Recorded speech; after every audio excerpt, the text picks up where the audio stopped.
다윗과 사울 그리고 사울의 아들 요나단은 한 가족보다도 더 친밀한 관계를 가지고 있었습니다.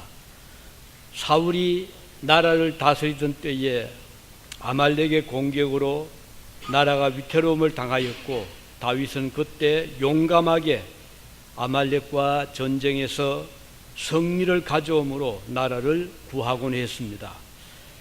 다윗의 명성이 온 백성들에게 알려지고 다윗을 칭송하는 소리가 높아지자 사울은 다윗을 정적으로 생각하고 그를 없애려고 집요하게 추격을 하게 되죠.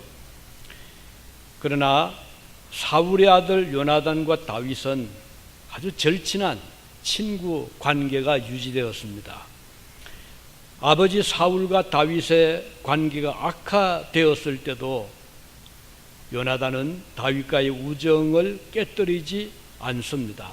다윗이 위험하게 될 때마다 요나단은 다윗을 보호하고 구출해 주었습니다.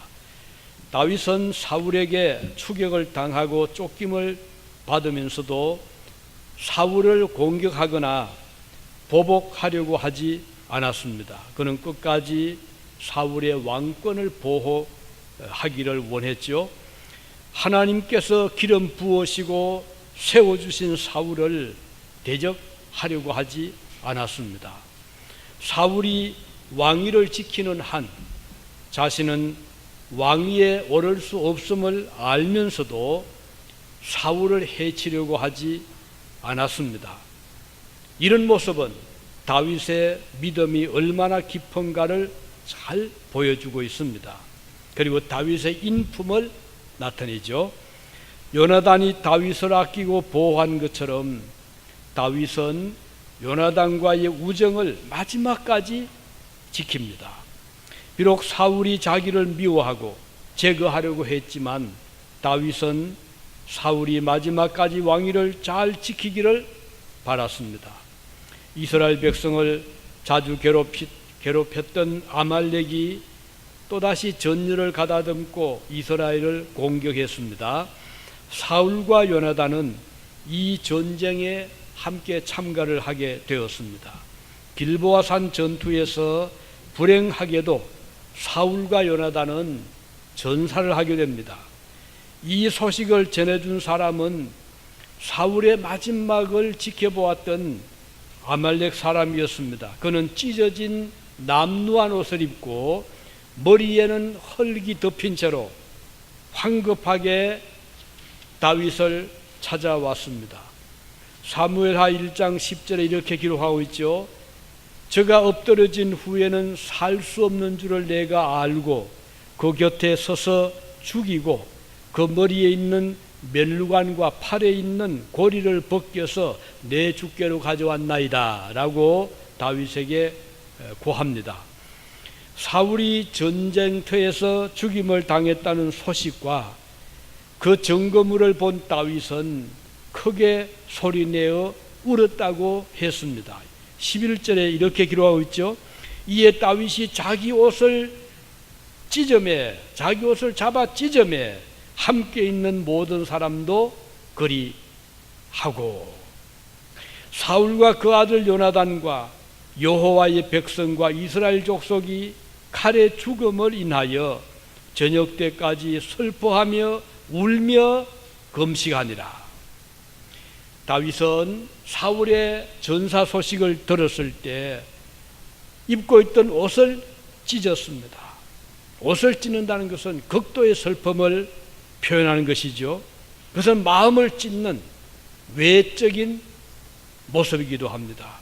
사울과 요나단의 죽음이 다윗에게 얼마나 큰 슬픔을 주었는가를 잘 보여주고 있죠. 다윗이 옷을 찢으며 슬퍼하자 함께 있었던 주변의 사람들도 다윗과 함께 그들의 옷을 찢고 사울의 죽음을 슬퍼하고 애도하였습니다. 그들은 온종일 저녁 때까지 울었습니다. 그리고 금식했습니다.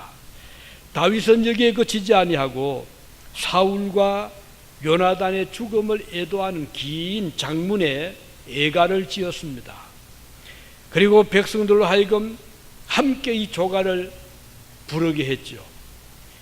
다윗을 시기하고 질투하여 끈질기게 추격하고 죽이려고 했던 사울을 위하여 다윗은 오히려 조가를 지어서 불렀습니다. 이것은 사울과 달리 다윗이 얼마나 사울을 존중하고 요나단을 사랑하고 있었던가를 잘 보여주는 것입니다.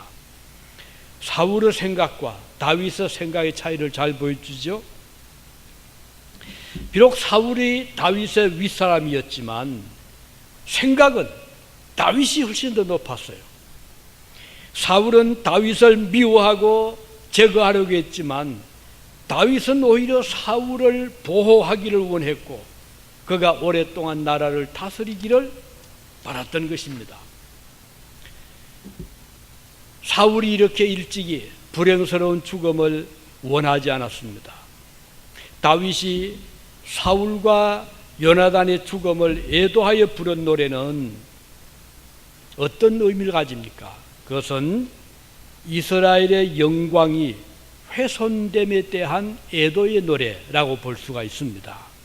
사울은 이스라엘을 대표하는 초대 왕이었잖아요.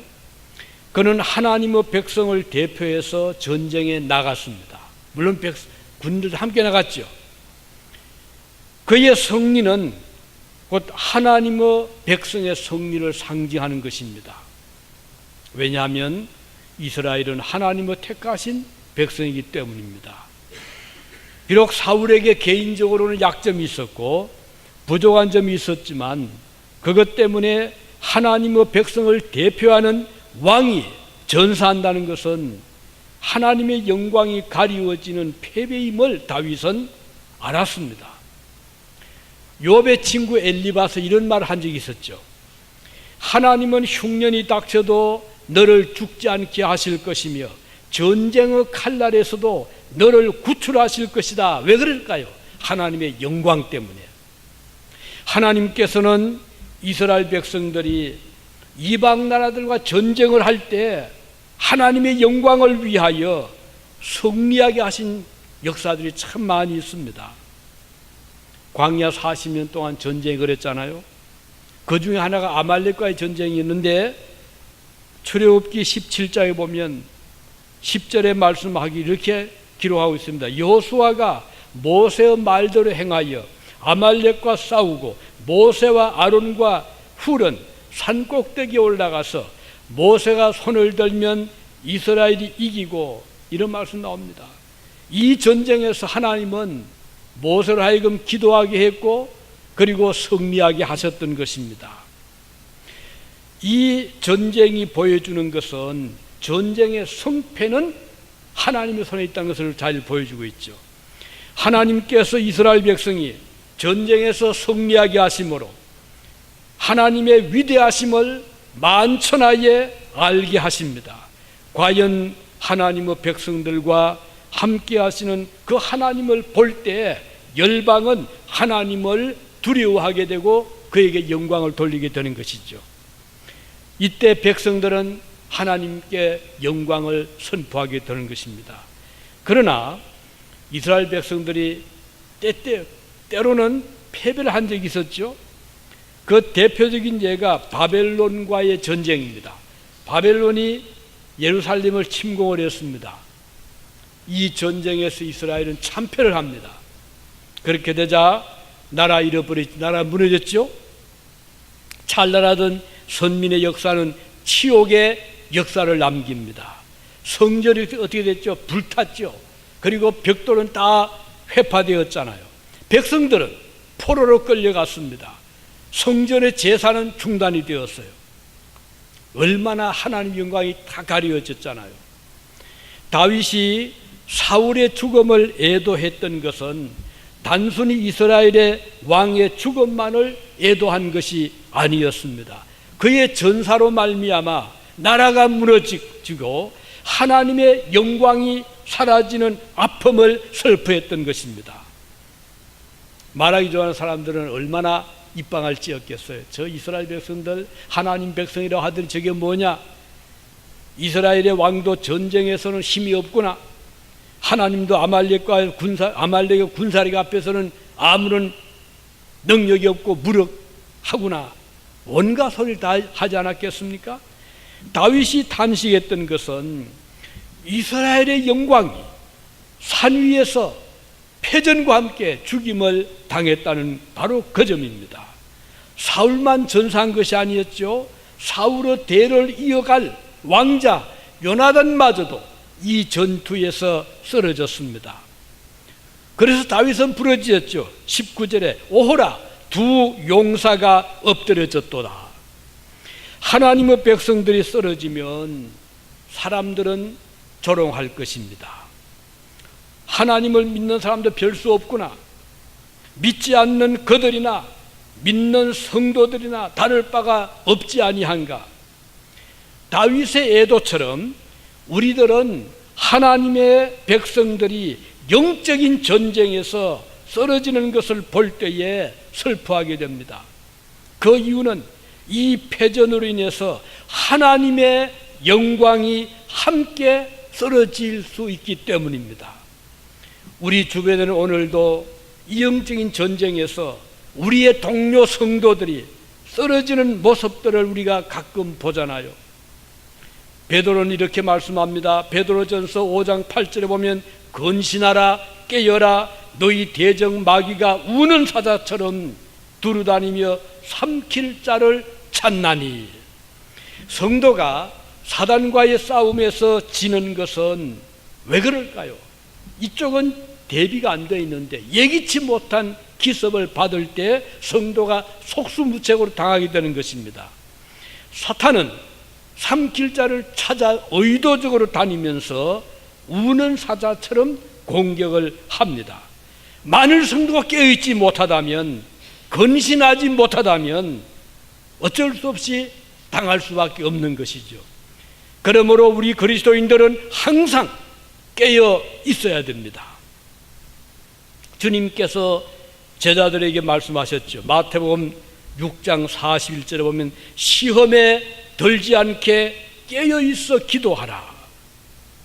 마음에는 원로되 육신은 약하도다. 이렇게 말씀하셨어요. 자, 이렇게 이 다윗이 애가를 지었던 것은 하나님의 영광이 가려지게 되었구나. 이것을 슬퍼한 것이고, 또 한 가지는 두 용사가, 그 사울과 아들 요나단 두 용사가 함께 쓰러짐을 볼 때 슬펐던 것이죠. 한 사람만 쓰러져도 마음 아픈 일인데 부자, 왕과 왕자가 같이 전사를 하고 말았잖아요. 다윗이 이렇게 말합니다. 23절에 사울과 요나단이 생전에 사랑스럽고 아름다운 자이러니 죽을 때에도 서로 떠나지 아니하였도다. 참으로 이 두 사람의 죽음은 어떻게 보면은 한편은 참 모습이 처근하지만 아름다워 보이잖아요. 사울과 요나단은 부자지간인 아름다운 삶의 모습을 보여주었습니다. 그들은 서로 다투지 않았어요. 사울은 아들 요나단을 무척 사랑했습니다. 요나단은 아버지 사울을 참 존경했습니다. 나라가 위태로울 때, 아버지가 전쟁에 나갈 때 왕자였던 요나단도 아버지를 보호하기 위해서 함께 전쟁터로 나갔던 것입니다. 그들은 매우 용맹스러웠어요. 다윗은 노래하기를 이 사울과 요나단은 독수리보다 빠르고 사자보다 강하였도다. 23절에 이렇게 노래했잖아요. 그들은 훌륭한 전사들이었어요. 그들이 힘이 없어서 쓰러진 것이 아니었어요. 용맹이 모자라서 패전한 것이 아니었습니다. 그렇게도 애국심이 강하고 나라를 위하여 목숨을 초계같이 던졌던 이 두 사람을 생각할 때 다윗은 애도하지 않을 수 없었던 것입니다. 다윗은 사울의 백성 사랑에 대하여도 회상을 합니다. 24절에 보면 이렇게 기록하고 있잖아요. 이스라엘의 딸들아 사울을 슬퍼하여 울지어다. 그가 사울 왕 그가 붉은 옷으로 너희에게 화려하게 입혔고 금놀이개를 너희 옷에 채웠도다. 여기 지금 말씀하는 것은 이 노래를 보면 사울은요, 백성들을 결코 굶주리게 하지 않았어요. 백성들이 화려한 옷을 입을 정도로 나라를 부유하게 통치를 했습니다. 그리고 옷에는 온갖 화려한 금장식을 붙일 만큼, 꾸밀 만큼, 그만큼 여유 있는 나라로 키웠던 분이 바로 사울 왕이었어요. 다윗은 이런 사울의 통치를 보면서 왕으로서 사울은 백성들을 잘 먹였지 않느냐, 잘 입혔지 않았느냐, 이것을 칭찬한 것입니다. 만일 사울이 하나님 말씀을 불순종하지 않았더라면 그는 훌륭한 왕으로 기록되었을 것입니다. 그렇지만 불행하게도 그는 잘했는데, 통치도 잘하고 경제적으로 나라를 일으켰지만 그의 결정적인 치명타는 하나님의 말씀을 그가 거부했다는 데 있었던 것이죠. 만일 그가 하나님께서 금하신 대로 전리품을 숨기지 않았더라면 그렇게 허무하게 전쟁터에서 요나단과 함께 쓰러지지는 않았을 것입니다. 그러나 불행스럽게도 탐심 때문에 그는 넘어지고 말았습니다. 이스라엘 역사를 보면 많은 훌륭한 왕들이 나라를 잘 다스렸지만 하나님께서 싫어하시는 우상숭배 때문에 결국은 나라가 기울어진 경우들이 참 많이 있습니다. 하나님이 금하신 일들을 무모하게 시도하다가 쓰러진 왕들도 많이 있었습니다. 이사야 선지자는 이렇게 말씀하죠. 경고하죠. 이사야서 31장 1절에 보면 도움을 구하러 애굽으로 내려가는 자들은 화 있을진저 그들은 말을 의지하며 병거의 많음과 마병의 힘이 강함을 의지하고 이스라엘의 거룩하신 이를 앙모하지 아니하며 여호와를 구하지 아니하나니, 이게 하나님의 경고입니다. 결국은 이런 일 때문에 하나님 의지하는 것보다도 사람들을 의지하고 대국을 의지하고 이런 것 때문에 그들은 하나님의 눈에 그만 벗어나고 말았던 것이죠. 그래서 끝이 좋지 못했어요. 지금도 많은 훌륭한 그리스도인들이 하나님 말씀을 순종하지 않는 것 때문에 영적인 전쟁에서 쓰러지는 경우들이 지금도 많이 있지 않습니까? 그들은 점점 세상으로 흘러갑니다. 세상을 의지합니다. 그러다가 마침내 믿음을 송두리째 잃어버리고 말잖아요.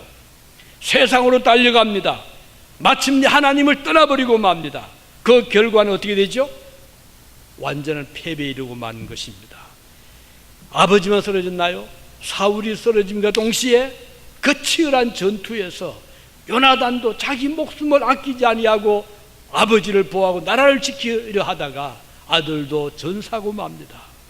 만일 아버지 사울이 하나님을 평소에 잘 순종했다면 아들 요나단도 전쟁터에서 쓰러지지는 않았을 것입니다. 그런 의미에서 부모의 역할과 책임은 아무리 강조해도 지나치지 않습니다. 부모의 잘못된 생각, 잘못된 행동 때문에 자녀들이 패망한다면 얼마나 불행스러운 일입니까? 그와 반대로 부모의 훌륭한 믿음으로 자녀들이 함께 축복의 대열의 선자들이 많이 있잖아요. 보세요. 아브라함 보세요. 아브라함 믿음이 참 좋았어요. 어느 날 하나님께서 아브라함아 네 독자 이삭을 바쳐라 할 때 아브라함이 순종했잖아요. 결국은 아브라함의 믿음 때문에 그 아들 이삭은 평생을 참 평안하게 잘 살았습니다. 어머니 요셉의 믿음 때문에 모세는 민족을 구원하는 위대한 지도자가 되지 않았습니까? 어머니 유니게의 신앙으로 아들 디모데는 훌륭한 목회자 삶을 살 수가 있었습니다. 이걸 보면 부모의 신앙은 자녀들에게 엄청난 영향을 미칩니다. 부모 때문에 자녀들이 복을 받는 경우도 참 많이 있고 그 반대도 많이 있습니다. 오늘 다윗이 슬퍼했던 것은 아버지와 아들이 같이 쓰러진 이것을 슬퍼했던 것이죠. 또 한 가지는 왜 다윗이 요나단의 죽음을 애도하여 노래를 불렀습니까? 형제의 우정을 나누던 요나단의 죽음에 대한 아픔을 노래하는 것입니다. 형제 우정이 지금 죽음으로 갈라지잖아요. 이걸 슬퍼했던 것이죠. 다윗과 요나단은 각별한 우정을 나눈 사이였어요. 비록 아버지 사울이 다윗을 죽이려고 죽이겠지만 요나단은 다윗의 훌륭한 인품과 신앙을 존중하고 그를 보호해 주었습니다. 다윗은 이렇게 노래하죠. 사무엘하 1장 26절에 보면 내 형 요나단이여, 이게 내 형 할 때 마이 브라더 이렇게 호칭합니다. 나의 형제 이 말이죠. 내가 그대를 애통하면 그대는 내게 심히 아름다움이라. 내가 그대를 사랑함이 귀하여 여인의 사랑보다 성하였도다. 얼마나 다윗이 요나단을 사랑했으면 여인의 사랑보다 더 성했다, 이렇게 말씀하고 있잖아요. 마치 자기의 친형제처럼 이렇게 다윗과 요나단은 각별한 형제 정을 나누었어요. 이 두 사람이 이런 정을 나눌 수 있었던 것은 혈통보다도 더 강력한 힘이 그들을 붙잡아 맬 수 있었기 때문인데, 그 힘 무엇일까요? 오늘 우리도 이런 관계를 가질 수 있는, 친형제보다 더 강력한 우정을 나눌 수 있는 친구들이 있다면 참 얼마나 그 관계가 깊을까 생각이 되잖아요. 그 힘이 뭘까요? 유독 다윗과 요나단만이 이런 우정을 나눌 수 있었을까요? 아니면 지금도 이런 관계는 가능할까요? 우리가 이 성경을 보면 그 비결 하나 있습니다. 친형제보다, 혈통보다 더 강력한 우정을 나눌 수 있는 힘이 뭔가요? 사무엘상 20장 42절에 보면 이런 기록이 나옵니다. 요나단이 다윗에게 이르되 평안히 가라. 우리 두 사람이 여호와 이름으로 맹세하여 이르기를 여호와께서 영원히 나와 너 사이에 계시고 내 자손과 내 자손 사이에 계시리라 하였느니라. 여기 지금 비결이 뭔고 하니 여호와 하나님께서 나와 너 사이에 계신다. 이 우정을 나눔에 있어서 그 중간 역할을 한 분은 하나님이시란 것이에요. 요나단과 다윗 사이에는 여호와 하나님이 계셨다는 것입니다. 인간관계에서 이것은 대단히 중요합니다. 만일 나와 너 사이에 하나님이 아니라 다른 것이 있다면 어떨까요? 가령 재산, 물질, 동업을 할 때 재산 서로 투자하잖아요. 좋을 땐 좋습니다. 그러나 삐걱 잘못되면 그 재산 때문에 그렇게 좋았던 우정이 깨어지는 경우들이 얼마나 많습니까? 나와 너 사이에 누가 있느냐 하는 것은 매우 중요합니다. 어떤 경우는 인정이 있잖아요. 정 때문에. 이것도 좋을 때는 좋지만 인간의 정이란 것은 잘 변하잖아요. 생각 따라 변할 수 있고 이해관계 따라 바뀌어질 수 있고, 이렇게 되면 인간관계 또 깨어질 수 있거든요. 오늘 많은 사람들이 좋은 친구를 사귀고 싶어하고 좋은 이웃을 만나고 싶어하고 좋은 직장 동료를 만나고 싶어하지만 이 쉽지 않습니다. 그렇지만 다윗과 요나단처럼 이 세상에 그 무엇도 우정을 깰 수 없는 친구를 만난다고 하면 그 우리 이 사이에 누구를 버리지로 다리로 하느냐, 여기에 따라서 성패가 좌우되는데, 오늘 성경에 보면 여호와 하나님이 나와 너 사이에 계신다.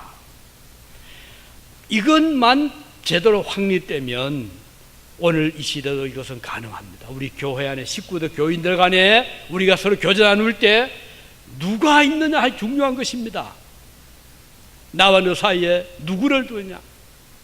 어떤 사람은 여러 가지 관련된, 예를 들면 지연, 고향이 같다. 어떤 사람은 학연, 학교가 같다. 어떤 사람은 혈연, 우리가 서로 같은 친척이 아니냐. 그러나 이런 것들이 영원히 지속되기는 쉽지 않아요. 얼마든지 바뀔 수 있고 깨어질 수 있는데, 우리 특히 교회 안에서는 이런 것들을 너무 중시하면 교회가 오히려 분파가 나기 쉽습니다. 뭐 학연 따지고 지연 따지고 혈연 따지고 뭐 취미가 같다, 뭐 또 같은 뭐 어떤 목적을 가지고 하지만, 우리 교회 안에서 이것보다는 가장 더 소중한 것은 나와 너 사이에 우리 주님이 계신다. 우리를 끝까지 사랑하시는 주님, 그 주님 때문에 같이 주님을 사랑하고 같이 주님을 의지하기 때문에 이 관계는 그렇게 된다면 영원히 갈 수 있는 거예요. 성도들이 형제 자매의 정을 나누며 가족의 일원처럼 가까워지는 것은 우리들 사이에 임재하시는 하나님이 계시기 때문입니다. 바울이 이렇게 말씀하죠. 골로새서 1장 21절에 보면, 전에 악한 행실로 멀리 떠나 마음으로 원수가 되었던 너희를 이제는 그의 육체의 죽음으로, 예수님의 육체의 십자가의 죽음으로 말미암아 화목하게 하셨다. 그래서 이제는 예수님의 십자가를 가운데 두면 십자가로 말미암아 그것이 우리의 브릿지가 되고 연합이 되어서 주님 한 분을 위해서 우리는 형제의 정을, 아무리 지연이 다르고 학연이 다르고 혈연이 다르더라도 예수님 한 분을 우리가 서로 사랑하면 형제 이상으로 아름다운 우정을 나눌 수 있게 되는 것입니다. 사도연이 이렇게 말씀했습니다. 저희를 주신 내 아버지는 만유보다 크심에 아무도 아버지 손에서 빼앗을 수 없다. 우리가 주님과 하나가 되고 예수님을 서로 사랑하면 누구도 그 우정을 빼앗아갈 수가 없다는 것이에요. 요나단은 다윗을 무척 사랑했습니다. 마치 자기 생명처럼 사랑했다. 이 가능할 수 있었던 것은 그들 사이에 하나님이 계셨기 때문입니다. 이 큰 사랑은 오늘 예수 그리스도께서 우리를 사랑하신 바로 그 사랑, 같은 사랑이기 때문입니다. 그리스도야말로 자신의 목숨을 바쳐서 우리를 구속해 주셨기 때문입니다. 하나님의 사랑을 우리는 아가페 사랑을 하잖아요. 이 사랑은 자기 생명과 같이 사랑하는 그 사랑입니다. 그 사랑은 아낌없이 주는 사랑입니다. 희생적인 사랑입니다. 헌신적인 사랑입니다. 요나단과 다윗의 사랑은 바로 이러한 사랑에 근거했기 때문에 요나단이 죽고 나자 다윗은 옷을 찢으면서 슬피 울며 금식하며 그를 애도했던 것이죠. 오늘 우리 그리스도인들은 바로 이런 주 안에 좋은 교제를 나눌 수 있는, 우리가 교회 안에서, 우리가 믿음 안에서 하나가 될 수 있는 것입니다. 다윗은 마지막으로 이렇게 노래하고 있죠. 오호라, 두 용사가 엎드려졌으며 싸우는 무기가 망하였도다. 나라를 든든하게 지키던 두 용사, 아버지와 아들이 같은 날 같은 장소에서 쓰러졌습니다. 그 일은 마치 강력한 무기가 그 힘을 다 빼앗긴 것 같은 슬픈 일이었죠. 다윗은 이 슬픈 애가를 부른 후에 하나님께 질문합니다. 내가 유다의 한 성읍으로 올라가리까? 이렇게 물었죠. 그때 하나님은 다윗에게 올라가라 라고 말씀하십니다. 그가 올라갔던 곳이 헤브론이라는 곳이었어요. 그는 그 헤브론에서 다윗의 사울의 대를 이어서 유대의 왕으로 즉위를 합니다. 이제 이때부터 다윗 왕조가 시작이 됩니다. 큰 슬픔 이후에 하나님께서는 다윗에게 새로운 이제 기쁨과 경사를 주셨습니다. 오늘 우리가 주님 안에서 우정을 쌓아 나가다가 때로는 우리보다 친구가 먼저 천국에 들어갑니다. 그러면 비록 이 세상에서는 더 이상 우정을 나눌 수 없지만 우리는 천국을 바라보고 그 날을 기다리고 다시 만날 날을 우리는 바라보는 것이죠. 그리고 하나님께 묻습니다. 주여 어디로 올라가리까? 하나님께서 헤브론으로 가라. 다윗이 올라갔을 때 하나님은 그를 위해서 왕의 즉위할 수 있는 것을 준비해 주셨듯이 우리가 주님 안에서 믿음으로 살다가 때로는 우리가 그렇게 가까이 지내던 믿음의 좋은 친구, 믿음의 좋은 형제를 먼저 떠나보낼 때가 있지만, 우리의 부모를 먼저 보낼 때가 있지만, 하나님은 또 우리에게 새로운 또 길을 열어주시는 것을 우리 이 말씀을 통해서 볼 수가 있습니다. 따라서 우리는 주님의 교회를 섬기면서 많은 분들을 보내잖아요. 그죠? 우리가 끊임없이 졸업하면은 떠나가고 또 새로운 또 분들이 들어오고 하지만, 우리가 보내는 분들은 우리를 영원히 떠나는 것이 아니고 언젠가는 믿음 안에서 또 만날 수가 있는 날이 오는 것입니다. 이것은 참 그리스도인들에게 큰 축복입니다. 비록 이렇게 다윗과 요나단이 죽음이라는 그 건널 수 없는 이런 강을 두고 서로 헤어졌지만, 그러나 이게 끝이 아니죠. 우리가 다시 천국에 들어가서 만날 날이 오고, 또 하나님은 다윗을 위해서 다윗 왕국을 새롭게 건설해 주셨듯이, 오늘도 우리는 수많은 믿음의 형제자매들 우리가 끊임없이 보내고 보내지만, 특히 이민교회, 유진 같은 이런 교회는 끊임없이 보내지만 우리는 낙심하지 않습니다. 왜? 하나님께서 새로운 또 그의 나라를 위한 뜻을 우리에게 보여주시기 때문입니다. 우리는 이 점을 감사하게 생각하고, 또 한 번씩 이렇게 오시면 또 기뻐져. 우리 김 교수님 다시 오시는 너무 기쁘고, 또 우리 지은 양도 왔죠. 너무 기쁘고 감사한 일입니다. 그래서 우리는 조금 더 오늘도 우리는 떠나보내는 마음, 때로는 마음이 좀 아프고 슬플 때 있지만, 오히려 이런 일들은 우리에게 또 다른 희망과 소망을 주는 그런 기쁨을 가지게 되는 것입니다. 기도하시겠습니다.